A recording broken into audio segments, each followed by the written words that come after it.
Good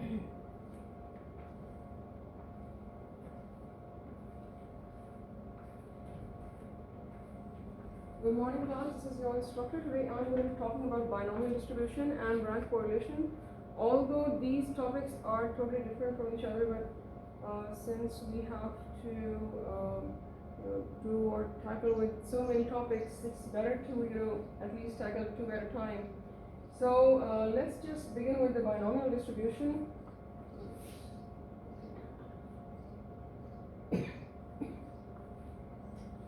So I hope that you can see this. So binomial distribution is just like carrying forward from the previous lecture about probability distribution. We know that there is a chance that whatever that our outcome is, the desirable one, is the success, right? So we treat it as a success, and the one which is not that desirable is a failure, which is actually represented by Q in this case. So binomial is basically trying to simplify something which has an amalgamation of it's a mixture of two things basically. So there's success chance, and then there's a possibility of having a failure. So when you have two things brought together, then you need to understand that probability becomes very difficult to compute if you don't have a formula. So there is basically the formula for binomial distribution, but before I actually tell you, because the formula is very simple, but you have to actually make sense of the things. So there are, like total n could be the number of trials that you have. The number of trials, right? I hope that you can see this. So we have x is actually out of those trials, whatever that you wanted to know, whether there was a chance that out of those trials that you found that the required number was of maybe some patients or some equipment that went wrong, or something went wrong with that equipment. So you can have x could be anything which is worked on. So in this case, you can say that when you have any kind of trial that you're working on, that would be actually where x is less than n in this case, right? So you could have this just like the combination that we used to do, because that's a random selection. Always remember that for binomial distribution. When you have random selection, we can have coin tosses, or there could be out of 13 denominations of cards. You could just pick out of further dividing into suites or suits of 4. Then you can take out or draw further cards out of that.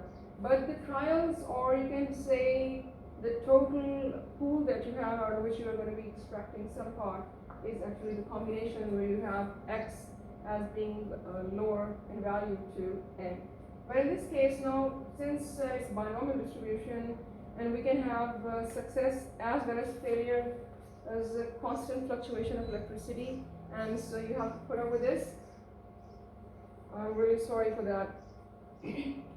So now you can have now the number of trials as in the numerator, and then the denominator you can have the part of the result affecting the object. So that object would be x, which is going to be your maybe the inquisition, the inquiry, that's something that you want to know about. So this is x factorial in this case, and then this could be n minus x, and that could be factorial. So you can just basically open it up, and then you can just open these up and they get cancelled in. So similar to this, now you need to also have, I'm going to be writing it here because I think this would not let you, or maybe just I will perhaps move it a bit, okay? So now I think you can see. Now if I say maybe there was a chance for, let's say, success, and that was P. So it's going to be represented by raised to power, that is the raised to power, which in your calculator could be raised to power like this. So now this and the failure is going to be 9 like this, n minus x. So this is the formula for binomial distribution. Now I'll tell you how to calculate this. because looking at something is quite different from how you actually compute that. So the point is that how you are getting about with this and what is the theory or mechanism behind this. We're just going to be going towards one of the examples where you have successive trials and you make a tree diagram basically, because you can find out, like we did in the previous lecture, where there was head and tail. So you could have, let's suppose I say out of 5 trials, so you could get about, there was 2 times where, or there could be 0 possibility that there was any head or a tail. So you could have, or there could be, any kind of an experiment in the lab where you find that there's 0 possibility of something, 0 repairs for an equipment.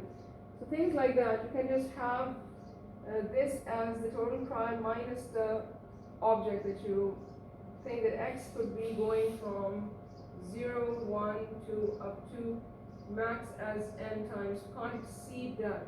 So, and always remember that when you have 0, so that means that you could also have 0 here. And in this case, when you have 0, so this would be equal to 1. Now don't ask me why 0 factorial is 1. I'll tell you why it's 1 to some point, because you know that for a factorial, it needs to be opened up. So for 1 factorial, means that maximum, I mean, it can just go towards 1. You can't really, it can, from 0 onward, all n factorials, they can go up till 1, multiplying with 1.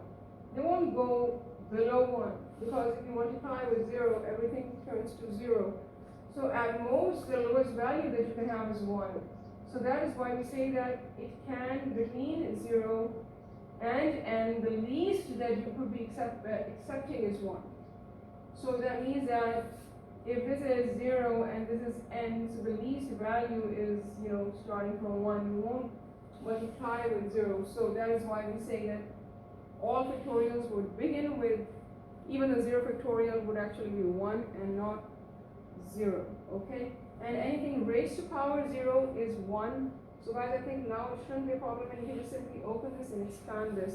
Now let's just look at the experiment where we have, I guess, number of trials and outcomes. So how many outcomes that you want, whether you want a 0 outcome of something, or you want 1 or 2 or 3 outcomes. So that would be reflected upon with the help of x. Now look at this. So we have, this is section 5.3, and this is an example that suppose. Okay, so there are a number of examples in this, and it would really be helpful for you to, let me just adjust the light, I think it's too bright.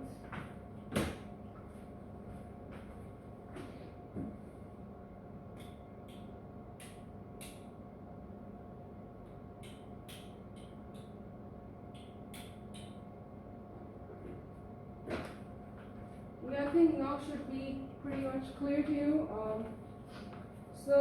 Supposing that there is I'm going to be going quickly over the examples. The crux is to give you an idea about how you're supposed to attempt these problems. So historical sales records or records indicate that 40% of all customers who enter a discount department store make a purchase. Okay guys, so you should know that if they're saying 40% make a purchase, so this is going to be your success, because that is something that you view as happening. And the ones naturally would be 1 minus 0.4 in this case. So if 40% is your success, so that would be actually 0.4, and this would be your P. So Q would be, and this is success, this is a failure, and Q would be 60 by 100, okay? Or equal to 1 minus 0.4, which is 0.6 in this case. So you can actually find out, even if it is not mentioned to you in the question, you can just simply find it out. So let's say what is the probability for the 2 of the next 3 customers will make a purchase. So now there are 3 trials going to be happening. So why? Because you have out of 3 customers that are coming, or maybe more, but then they will be actually telling you how many. So in this case, 3 customers making a purchase. So there could be the first 2 customers could be, they say, will make a purchase and the next will not make a purchase. Or it could be that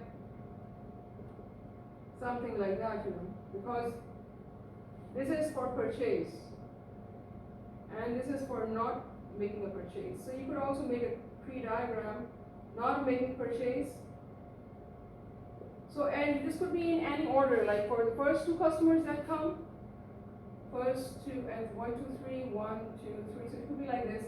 The first person who's coming, making a purchase, the second person who's coming, making a purchase, the third one is just, rummaging through the stuff in the supermarket, but he's not actually purchasing anything, so it's going to be the third one. Or it could be in any fashion like this. They're actually asking you the probability that 2 of the next 3 customers will make a purchase. So this could be in any order. They're not very order specific in this, that if the first person is making, the next 2 could be like failure first and then again success part. Or it could be FSS, the first one did not purchase and the next 2 did. So basically we are just interested in these 3 outcomes because we don't want less than 2 in this case. So now let's just look at their main focus as how they're attempting this problem. As you can see that they have already told you this is success and failure, and the probability for failure could be 0.6. Okay, so very well done. This is a table which is a tree diagram. Now just don't get intimidated by this. It's very simple. The first person who made a purchase is a success. Okay, and the next person who came did not. And okay, so no, this is the first person. All right, this would be the first person, and he's making a purchase or he's not making a purchase. So in case he does not make a purchase, it's going to be a failure. And if he makes a purchase, it's going to be a success in this case. And then the probability that the next person who comes would make a purchase or would not make a purchase. So if, let's suppose this was, we did not make a purchase and then the next one made a purchase and did not make a purchase. Similarly, then the third person, if this first was made a purchase, the second made a purchase and the third did not make a purchase or he made a purchase. This case would be SSS, and then the next would be SSF. Okay, this one SSN, it's FSS, so it's like SSF because beginning from there. So let me just repeat this. When you are making a tree diagram, the first thing to do is just like tossing of the coin. The first time you toss the coin, it's like head, and then comes the tail, and then after the second toss would be either tail or head, or tail or head, something like that, So, and then there's going to be a third one, so onwards. Similarly, we have a customer coming in. Either he could make a purchase or he won't make a purchase. And the next customer who's coming in afterwards or after this person would either be following this order or that order, because that order would be if the first person made a purchase. And then the next person, when he came, either he made a purchase or he didn't make a purchase. So if he didn't make a purchase and then the third person came, then he would be following this order. If he did make a purchase, then he would be following the above order. Similarly, you have similar situations. So we are only interested in those situations where we have at least 2 people making purchases.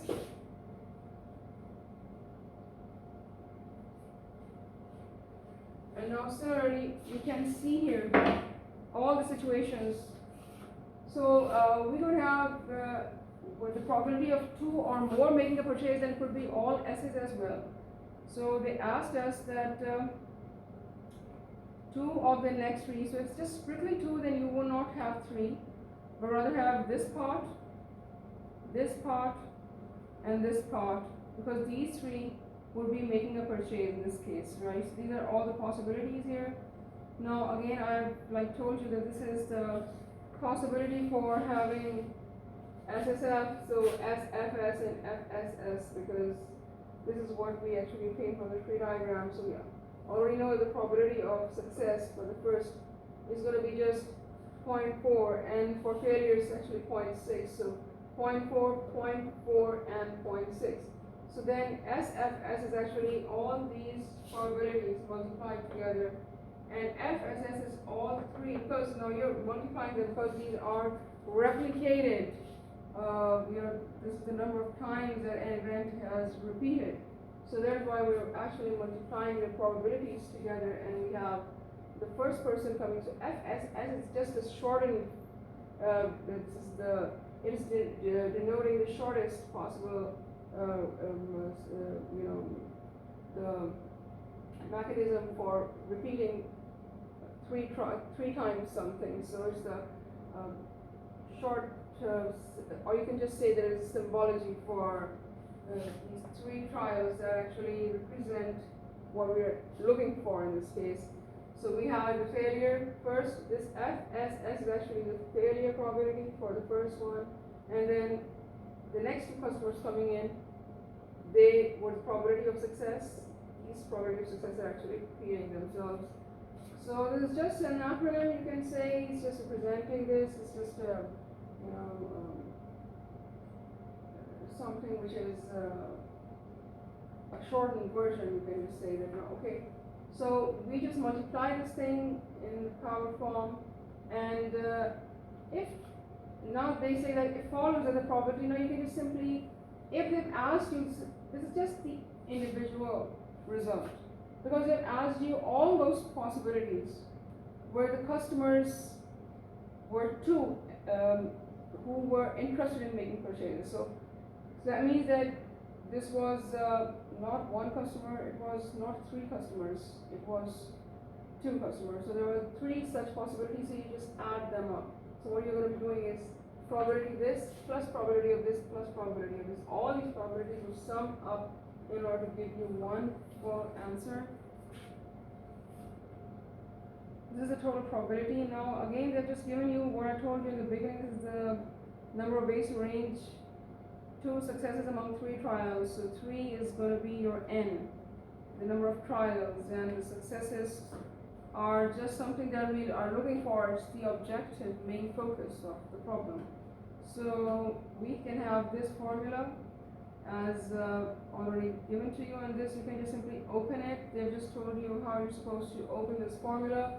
So it's just 3 factorial 2, so you're just going to be multiplying it with 3 to 1, opening it to, usually when you're doing combination, you know that for factorial, which is the denominator, you would open it in the numerator as many times as in the denominator. However, in this case, you just open it up, completely exhausting it, because there are 2 or more factorials multiplying together. So now the rule is that you will just be first of all solving the bracket, and you are going to be multiplying it with 2 factorials, which is actually 2 into 1.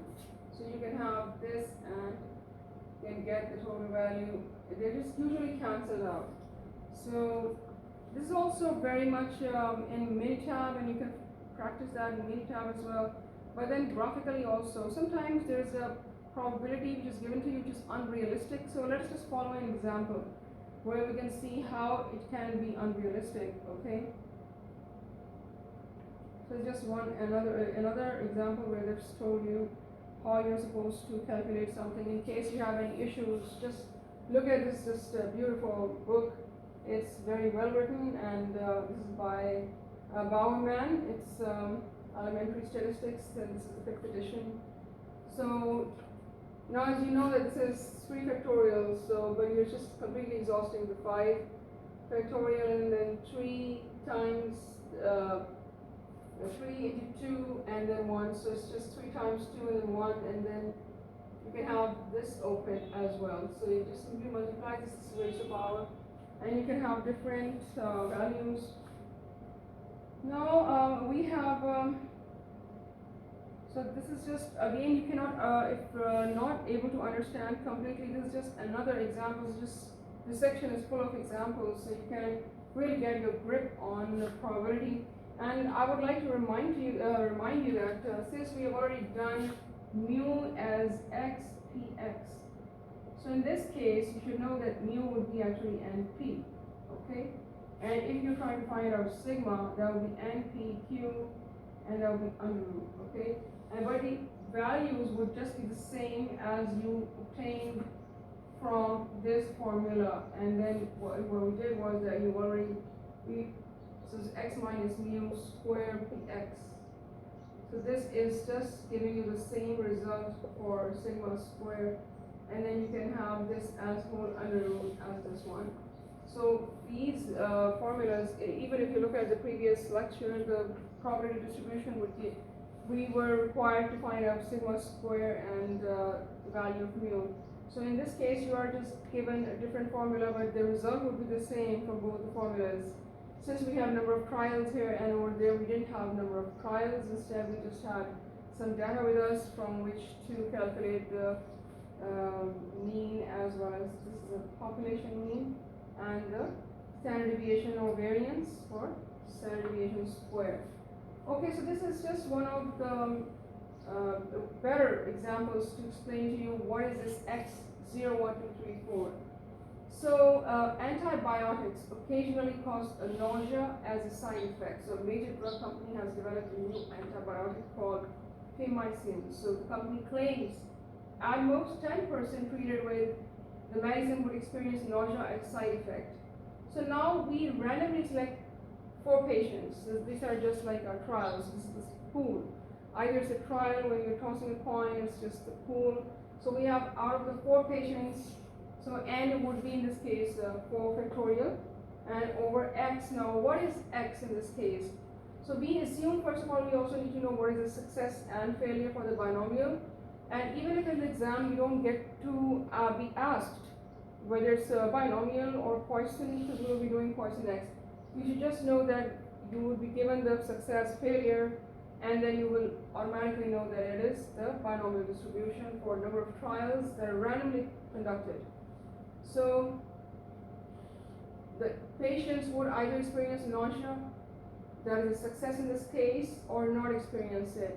So the probability that a patient will experience a side effect is 0.1, which is actually p. So in this case, you're just going to be writing 0.1 here, and 1 minus p would be 0.9. And so x is as many times as they would want you to find out of the 4 people, if there was 0% having nausea, 1% having nausea, 2, 3, and 4. So now they say that x is a binomial random variable which can take on any of the potential values, anywhere between none of the patients and all 4 patients could potentially experience nausea as a side effect. So now, as you can see, that we can, how do we calculate this? This is very simple. Just n in this case, you don't have to actually look at the solution, just see how simple this is. 0.1, 0.9.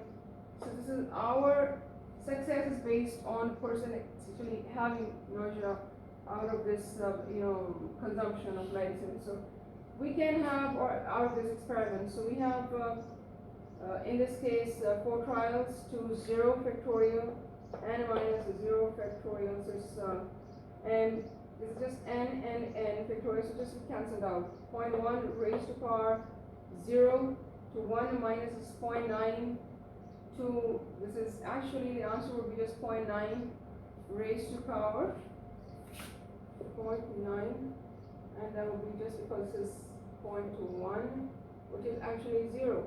And anything raised to power 0 is 1, so it's just actually 1 into 0.9, okay? So this is n minus x. Now what is n? So we have 4. So out of 4, this is, so we have 0 in initially. So this is, now x is 0 and we have 0 from here, so we just had 1. So 0.9 raised to power 4 actually. So this is because the factorial now in this case, 4 factorial was, this is 4 minus x factorial, so it's minus 0 factorial. So it's actually 4 factorial into 0 factorial, which is 1. So this just gets cancelled out. So now you can just simply raise that 0.9 into, just a raise to power 4 in this case. So we have 0.9 power 4. We have 0.6561. But that is not all. You have to really calculate a lot of probabilities for possibilities for x equal to 1, 2, and 3. So if they ask you what is the possibility or probability of 3 patients at least suffering, so you're going to be adding all those results together, like in this case, as you can see. So in this case, like a calculator is 0.6561, so it's 0.6561 in this case. So let me just drop this off.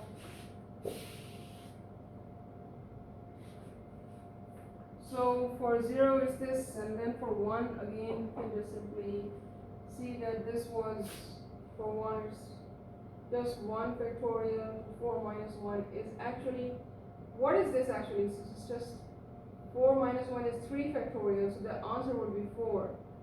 So then again you can just simply solve them all. So if you get confused with this is just 4, 3, 2, and 1 over. So this is going to be 4 minus 1 is 3, 2, 1 factorial, because it's 4 minus 1 is 3 factorial actually, so over the brackets. And you get this 4 into, now 0.1 is 0.4 into 0.9 into, this is n minus x, this is 0.9 raised to power 3. So now I just solve this, whether our answer is just the same, okay? So we have 0.9 and then raised to power 3 into 0.21 and into 4. So you get about 0.2916, 0.2916 in this case. Just open it up like this. So now you know how to actually open the formula and calculate this. I think it's become pretty easy. So the main calculation which could be confusing, or the main confusing point for students often becomes when they don't know what to treat as n at times. So sometimes we also need to find out with different probability distributions, and now there is some, like as you can see here, there's a case where they're just telling you gets very time consuming at times, so you can always compare your results with a table, binomial tables. They're given to you at times, and this is they're telling you that is possibilities in table 5.3 here. Find the probability in table 5.3. So we can just go back to table 5.3. Let's see what this is.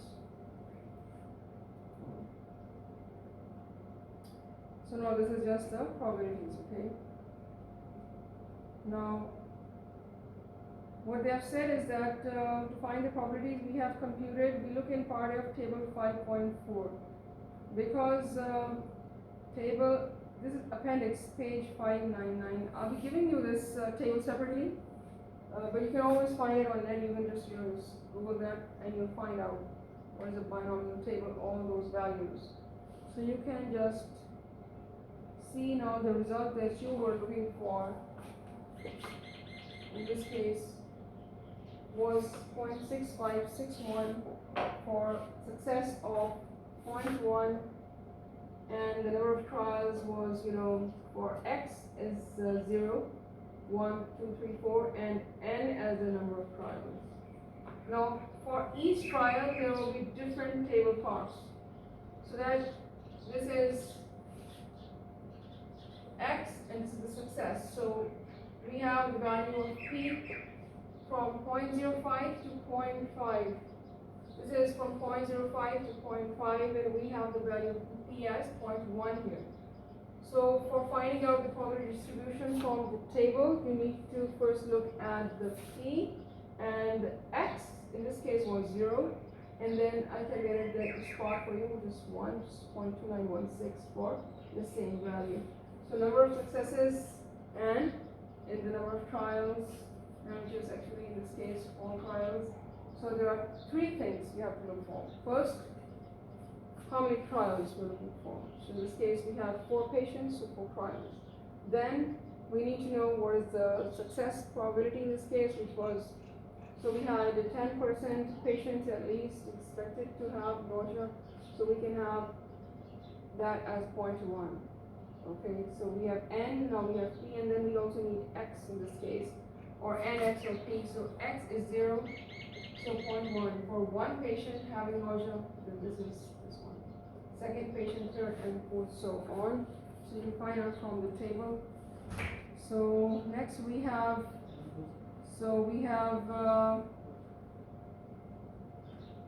we now have, as you can see, examples that drug side effects, okay? In this case, they have asked you, and this is another example basically where they've just given you a different kind of requirement where probability of x is greater than or equal to 3. So that is for patients greater than 3 and 4. That means it's telling you that now we need at least at least 3 patients.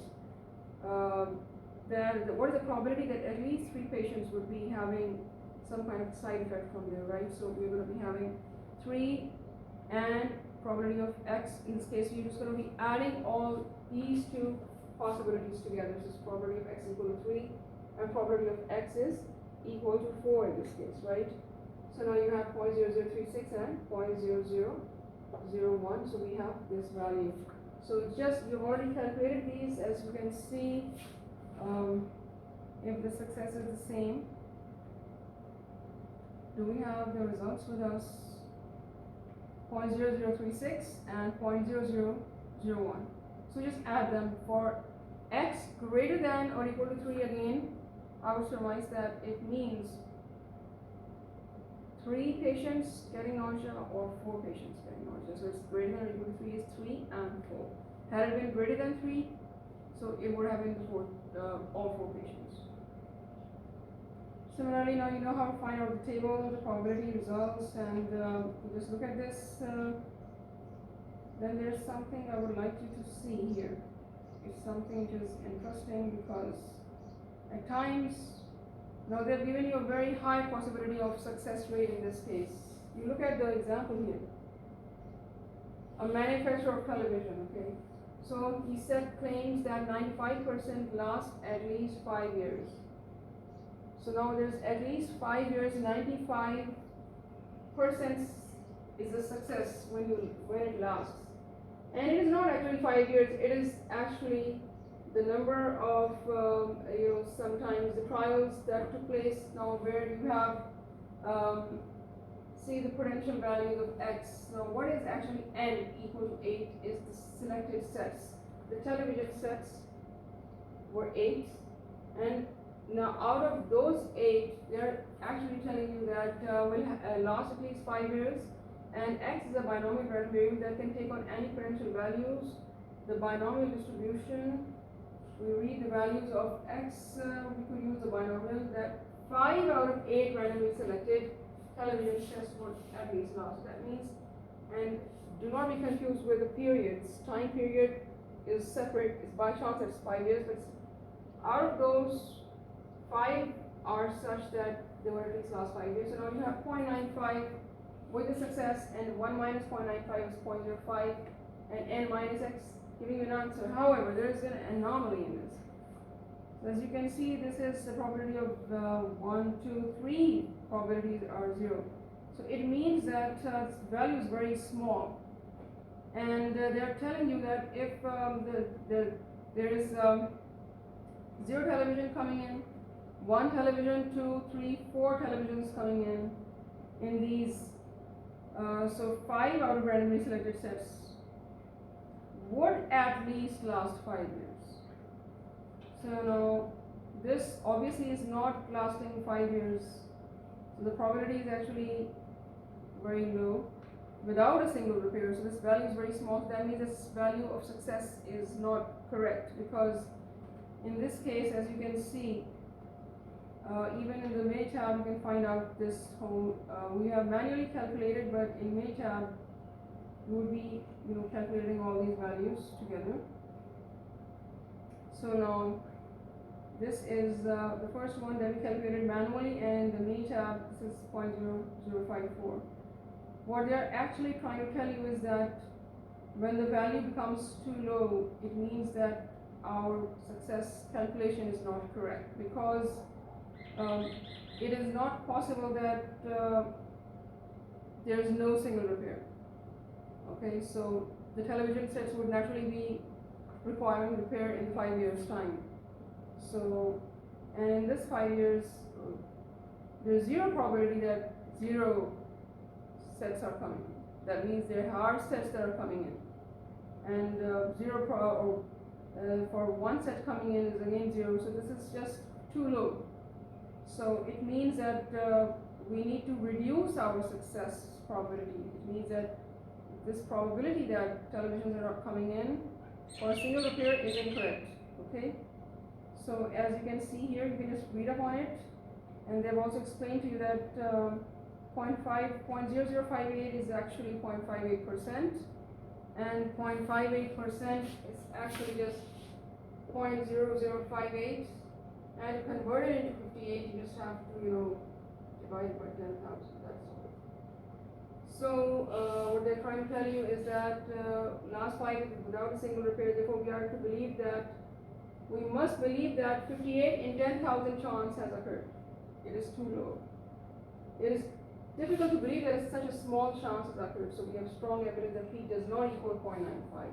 So your analysis should be very accurate in this case, okay?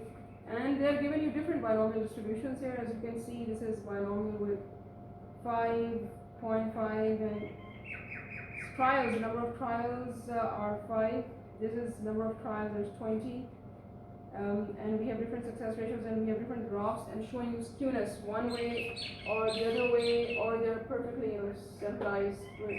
The number of trials, it means that if it is increasing and we keep our successes moderate, so we can have a perfectly bell-shaped curve in this case. So, but if you keep the number of trials as low, so we will have skewed curve, and the success ratio we can't really paint as too high, because then it will be biased, or something which is asymmetrical in this case. I've already told you about this. You can just simply find this out, just given in the question to you. I've already explained this part, which is 5.18, 5.19, 5.20, where you list the characteristics of a binomial experiment. We have the trial, we have X, we have success, we have failure. Then we have X is a binomial random variable. What are the measures of X? I've already explained. The logic, the rare event approaches when we have probability is not acceptable to us. So then again, we have now this as I'll just tell you how to solve a part of this portion of this. So again, when you want to find out, in this case, the value of, let's say, find what is the formula in this case? It's actually n factorial over x factorial and minus x factorial. Okay, and so p x and q n minus x. So we have, in this case, the 5 over, then what is x? So even if we have x as 0 factorial, then this is 5 minus 0 would be 5 factorial. So this would be just cancelled out. So we have p as 0.3 into 0, because this will be just 1, and q is 0.7 into n minus 0 would be 5, because this is 5. So you can just simply calculate as 0.7 and raised to power 5.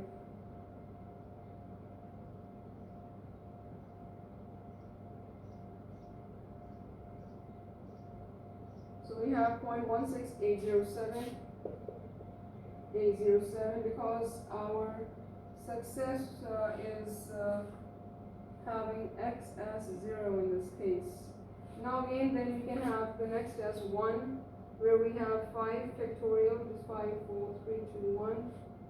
Okay, and we have as 1 factorial, which is 1, and minus 1, which is 5 minus 1 is 4 factorial, so 4, 3, 2, and 1, right? So this is going to be cancelled. So we have 5 into 0.3 into this is going to be in this case 1, and 0.7 into 4. So notice that the power keeps reducing as x keeps increasing in this case. So we have 0.7 raised to power 4 into 0.3 and into 5. So 0.36015. Okay, so this is for 1. And then we have probability of x is equal to 3. So we have to, if it is just equal to 3, you just find out for 3. Okay, so let's suppose, but if it is less than or equal to 3, it means 0 probability of x is equal to 0, plus probability of x is equal to 1, plus probability of x is equal to 2. Because this is less than or equal to 3, so you can also add probability of x is less than or so equal to 3 in this case. However, if we can also do as a 1 minus probability of x's. greater than 3 in this case, because we already have x is less than 3, so you can just subtract this and you'll also get the probability for this by the complement rule in this case. So similarly, you can just find out for 2, and just like I found these two, you just add this plus this, you have 0.1680, 0.36015, and then you can put 5 and 3. And then you can also keep going down. As you can see, this is, they've asked you for formula for mu x, sigma square, and sigma. So for mu, it's very simple, it's NP. So this is the mu in this case would be 5 into 0.3, and sigma would be under root 5 into 0.3 into 0.7. Now I would ask you to actually find out these things with the help of the probability distribution with the normal distribution that we did. So when you find out all the probabilities, I would ask you and require of you to find out with x 0, 1, 2, 3, 4, 5, you are to write the probabilities as I have written here, 0.36015, etc. so on, and you just multiply them. So you will get the same result by this formula as with the other formula. So now this is 0.5 into 0.3, and you have 1.5, and for this you have equal to, and then into 0.7, and you get 1.05 under root, okay? So 1.024. So if you want sigma squared, you just square this thing. Okay? For sigma squared, it's going to be 1.024 squared, right? So I think this is just the interval mu plus minus 2 sigma. It's just finding out between mu x lying between two extremes. So it's mu, if it is 1.5 plus minus 2 into 1.024. So in this case would be what? So you have 2 into 1.024. 2 points is 1.5 plus 2.048, and x would be lying between this and between, so this is 2.048 and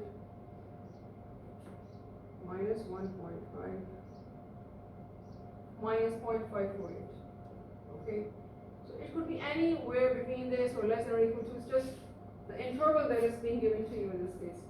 So, but primarily you would just avoid the equality. Just note that it is lying somewhere in between, and this is just the interval to calculate, and that is true for us. We know it's from 0 to 1 to 3. It's not negative. It can't be negative, so just avoid the equality. And now I'm just going to be talking about the this is Spearman rank correlation. Okay. So this is just another topic that I would want you to do. Just remember the formula first of all. It's just I have to increase this in size. So you just simply see this. Okay, I'm just going to rub the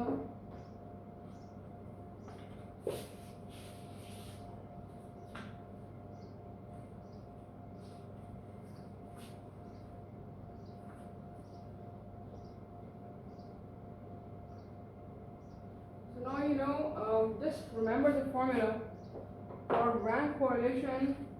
The rank correlation is basically used when you need to find out that two random variables could be associated with each other. For instance, if there are two cities where you can purchase, let's suppose, a bottle of Coca-Cola, or you can have maybe some kind of a cosmetic item or clothes, and then you find out that you go ahead from that city to some other city, then the price would vary in this case. So you go from different place to different places, so this would keep on changing the prices. So from one place to another in this case, so that then that would be the value of x for that city, and then you have to rank those values. Why? Because then you find out that whether those values would be again combining or having some kind of a relationship with another thing, that is probably the fuel costs. So if in the other cities the fuel cost is as per, let's say, just maybe 20 miles per gallon sort of, okay, so you can just simply say for whatever the distance might be, and the speed could be more, or whatever reason that could be for using up, or it could be the consumption of fuel, depending upon the medium-sized car or some heavy-duty vehicle. You could have the fuel prices different. So owing to any reason, so for those cities where you can have different fuel prices, maybe $30 a gallon, or you just say maybe more than that. I mean, it's just maybe $40 or $50, or it could be $100, depending upon how far you're going, and where that state is, where there are taxes imposed in that state, and what are the government regulations for that. So if you say, let's say, City 1, and you're going for purchase of some,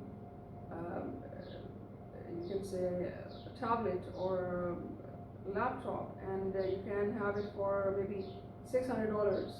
So that $600 will be the value of X in this case. And Y would be the fuel cost generally, whereas the fuel rate in that city is maybe $40 or $50. So in the other city it is $45, or then in the next it could be $30 or $35. So then you have two different variables now, and you're going to be combining to see whether they interact with each other, and then you can have the hypothesis that fuel cost actually affects the prices in the city of electronic items. And this is just one of the examples. There's another example. So now this D would actually be the distance in this case, and R is actually the row, and this is RHO row, and is also denoted by like this symbol. Okay. Now the formula to remember is 6 summation D squared. D is the distance. Now how are you supposed to make rank? And you can just simply make that common as n into n squared minus 1. Okay?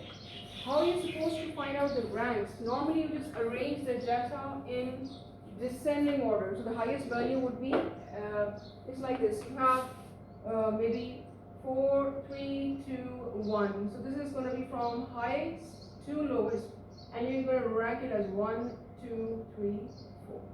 This will be your rank of X, and this will be the value of X. Okay? So 4, 3, 2, 1, and then it's going to be 1, 2, 3, 4. And then you have similarly Y as 12, 10, 9, 8, and you're going to rank it as 1, 2, 3, 4. This will be ranked. Okay? So now then you can actually find out the different distances from those. Then you have to arrange those ranks again. Now you rank these values, but these values would not be changing their position in the actual data set. So let's suppose in the actual data set it was written as 8, 9, 10. Okay? Sorry. 8, 10, 12, and 9. So now our ranks are 8 is 4, 9 is 3, 12 was 1, and 10 was 2. So this was rank of Y, okay, for value of Y. But for X we had, now let's say 1, 2, 3, 4. So we know that for 4 it was 1, for 3 it was 2, for 2 it was 3, and for 1 it was 4. Now again this will be Rx, and this is X. So we are going to be finding out the distance as 4, and for Rx, our distance would actually be Rx minus Ry. Okay? So this would be 0. This would be 1. And this would be 1 again, and then we have minus 2 in this case. So we could just be then squaring these and then adding them to get summation d squared in this case. As you can just look at this example, you can just look at this document, and I would recommend Bowerman's book of the basics of statistics, of practice in statistics. I'm just forgetting the name of the book, but I'll just put it in the link below.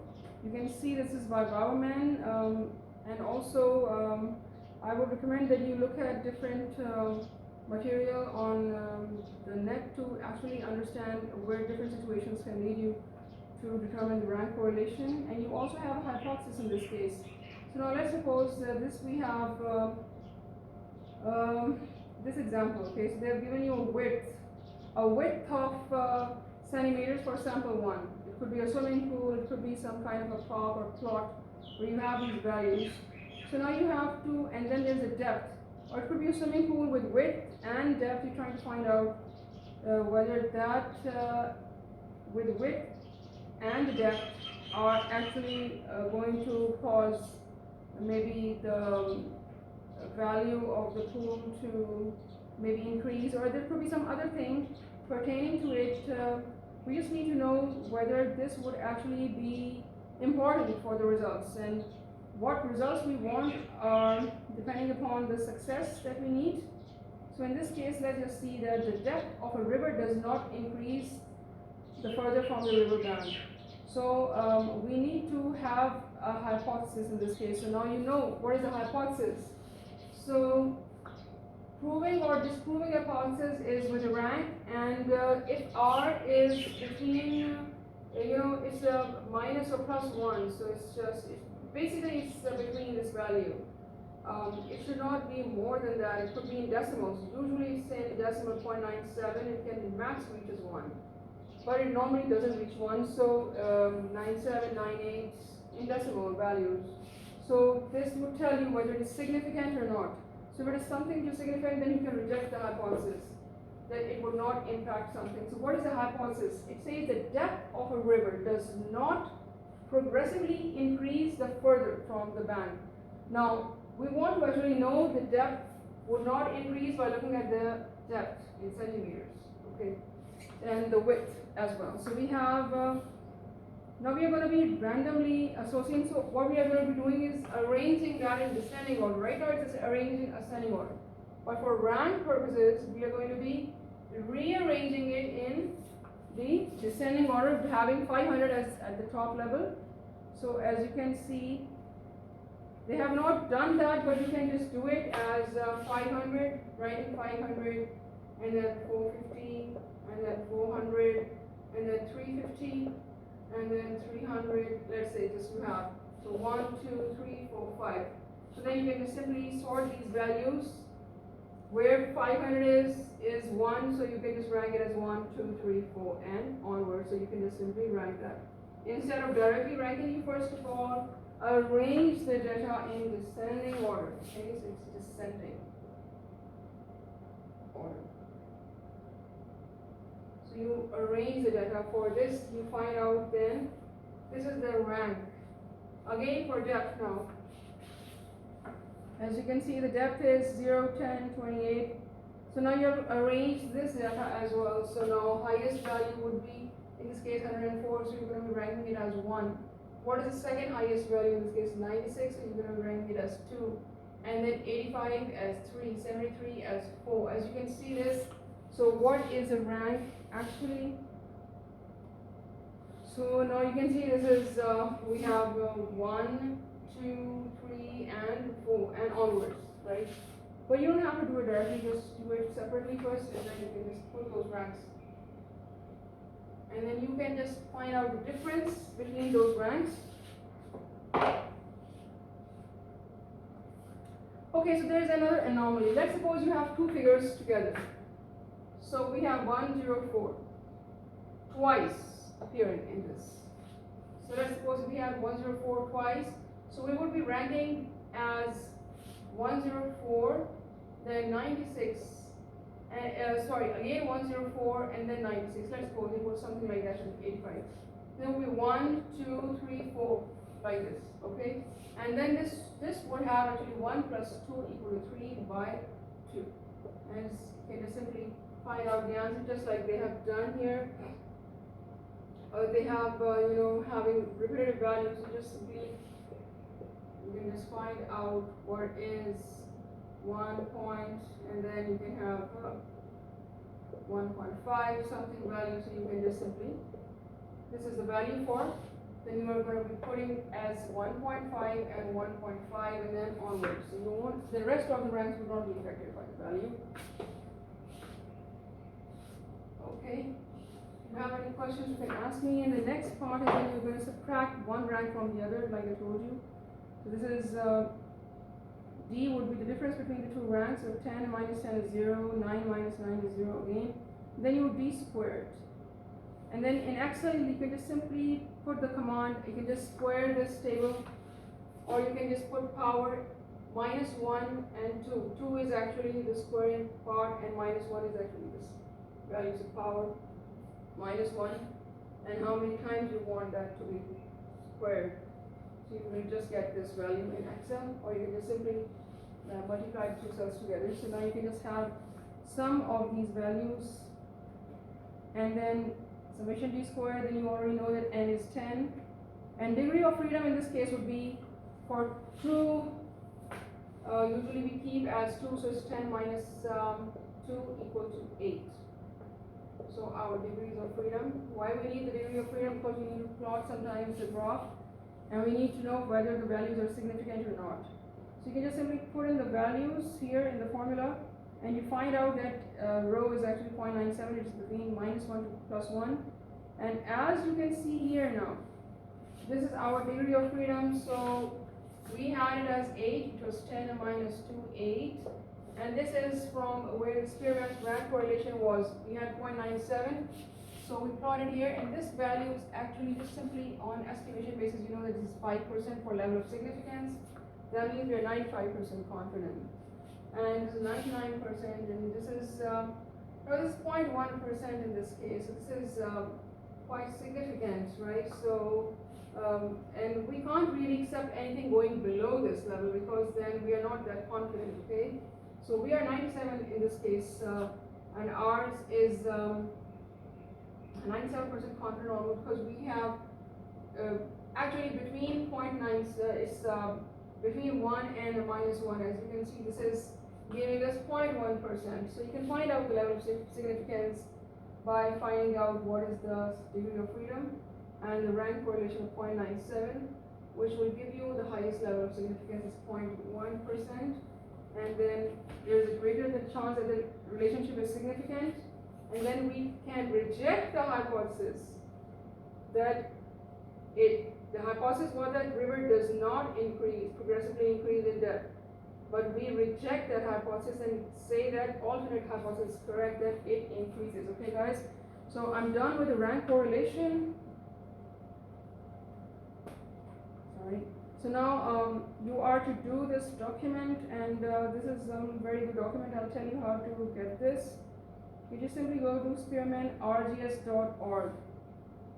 So it just gives you, because it's very encompassing, they have taken data from they've told you the data is, you can also cross-check, the data is from geographical site, I think it's Royal Geographical Society. And they've also given you a link here that you can just go and check. So this is basically Spearman rank correlation rgs.org, and just go type that, and you will be able to grasp the concept with the hypothesis building as well. So thank you guys once again, and I'll be also giving you the alternate for Bowerman, the alternate book by the same author for Bowerman, so it's, I think, practice in statistics, and you can just purchase that or get that on rent, and this is a very important concept. I would like to give you different questions, and that assignment will be coming up hopefully in 1 or 2 weeks, so just keep your fingers crossed in that, and if you have any questions, you can just put that down in the link, the comment section, or you can also put those questions down to me personally, and I thank you.